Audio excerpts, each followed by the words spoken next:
Kira was 12 at the time of a full-scale invasion of Ukraine. She lived with her dad Yevhen in Mariupol. On March 17, 2022, he went out onto the balcony to take food, but got hit by the shelling of the Russian army and was killed. The girl was taken to temporarily occupied Donetsk. We really lacked water and ready-made food. Even when we were leaving Mariupol, an ordinary small chocolate sweet was a motivation to get out. Kira, girl returned from Russian deportation, in a commentary to Radio Liberty. The Russians also took 10-year-old Ilya from Mariupol to Donetsk. The boy and his mother were hiding in the basement of a multi-story building, but one day they came under Russian fire. Ilya was wounded in his leg. His mother got a severe head wound and died. The boy was taken out to one of the hospitals in Donetsk by the Russians. There I was taught to write in Russian. One day my doctor came to me and said, "You will say not glory to Ukraine, but glory to Ukraine is part of the Russian Federation." Ilya, boy, returned from Russian deportation in a commentary to Radio Liberty. 13-year-old Alexander from Mariupol was separated from his mother by the Russian military. The woman was detained during filtration, and her son was deported to Russia. Since that time, Alexander does not know where his mother is. When I was in Russia, everyone told me that Ukraine no longer existed, that everything had been occupied. I believed them because I didn't have my phone, and they were brainwashing me like that. Alexander, boy, returned from Russian deportation in a commentary to Radio Liberty. These and other stories of Ukrainian children returned from the Russian deportation were heard by participants in the international conference, Russia's War on Children, in Riga.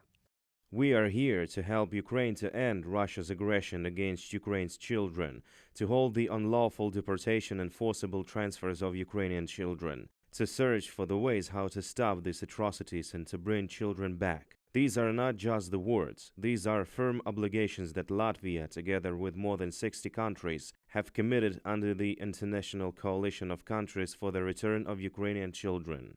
Edgar Srinkevich, President of Latvia, at the international conference Russia's War on Children.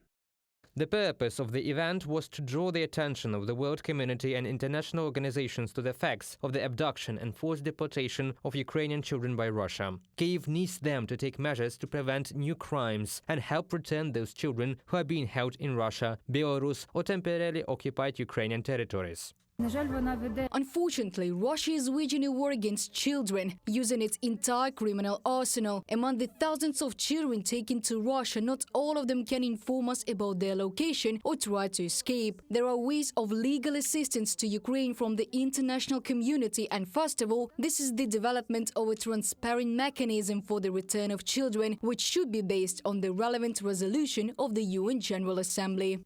In less than a year and a half of the full-scale war, 518 children were returned to Ukraine. While there is no single international mechanism for the return of illegally deported children, bringing each child home is a complex and multi-stage operation, primarily because Moscow deliberately hides Ukraine's kids. Physically, they are taken to remote, depressed regions of the Federation, and legally, their personal data is changed, not only the first and last names, but also the date and place of birth. They are illegally placed in foster families or given up for adoption.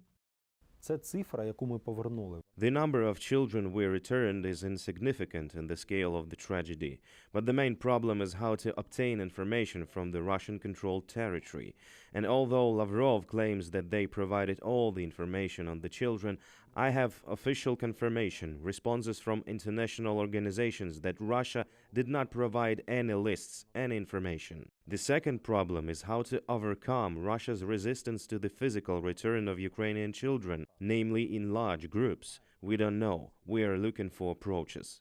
On January 25, 2024, the Parliamentary Assembly of the Council of Europe adopted a resolution on the situation of Ukraine's children. Thus, it recognized the deportation, forced displacement and unjustified delay in the repatriation of Ukrainian kids under Russian control as a crime of genocide. Therefore, what Moscow and Minsk call evacuation, recovery, care and re-education is in fact an international crime. You can also contribute to the return of Ukrainian children home through the information campaign If You Know, Tell. The Freedom and UATV channels are implementing the project in partnership with the Commissioner of the President of Ukraine for Children's Rights and the Juvenile Police.